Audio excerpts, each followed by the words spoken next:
ये it's one of the state of the art facility. Karachi में शायद ही कोई ऐसी दूसरी फैसिलिटी हो। ये बहुत ही इमोशनल हालत में हम थे जब हमने इस फैसिलिटी का प्लान किया था।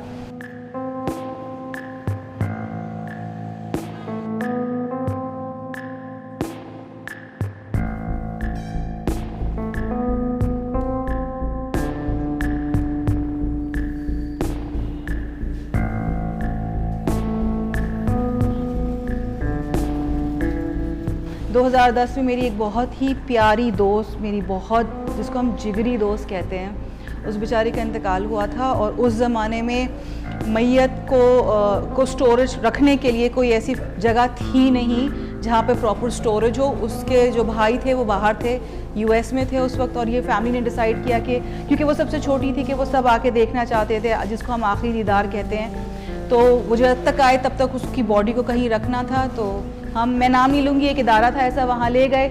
उन्होंने उसको बर्फ़ की सिल पे रख लिया। अब बर्फ़ की सिल पे अगर आपको अंदाज़ा होगा तो बर्फ़ की सिल पे जब रखते हैं तो वो बॉडी फूलने लगती है और वो नीली पड़ना शुरू होती है जैसे। तब 3 दोस्तों ने हमने मिलकर डिसाइड ये किया कि हम एक ऐसी फैसिलिटी बनाएं जहाँ हम मैयत को उसकी पूरी ताज़ीम के साथ रखें। तब हमने ये एक फ़ैसिलिटी बनाई।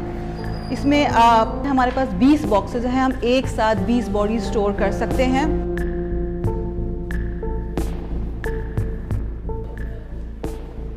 बहुत नॉमिनल फ़ीस है, और अगर आप वो नॉमिनल फ़ीस भी अफोर्ड नहीं कर सकते, हम फ्री ऑफ कॉस्ट ये सर्विस प्रोवाइड करेंगे, जिसमें हम गुस्ल भी देते हैं, हम कफन भी देते हैं, और हमारे पास क़याम की फ़ैसिलिटी भी मौजूद है। अगर किसी को एयरलिफ्ट करानी है बॉडी तो हमने वो तक भी पैक करके उनको वो अरेंजमेंट करके दिए हैं। अभी तो हमारे पास 20 फ्रीज़र्स हैं, लेकिन हमारा प्लान ये है कि हम इसको एक्सपैंड करेंगे और हम 20 से 40 पे जाएंगे। बस अब कोशिश करें कि हम मज़ीद फंड्स जनरेट करें और फिर हम इसको वर्टिकल ऊपर लेके जाएंगे, लिफ्ट लगेगी और हम इसको एक्सपैंड करेंगे वर्टिकली।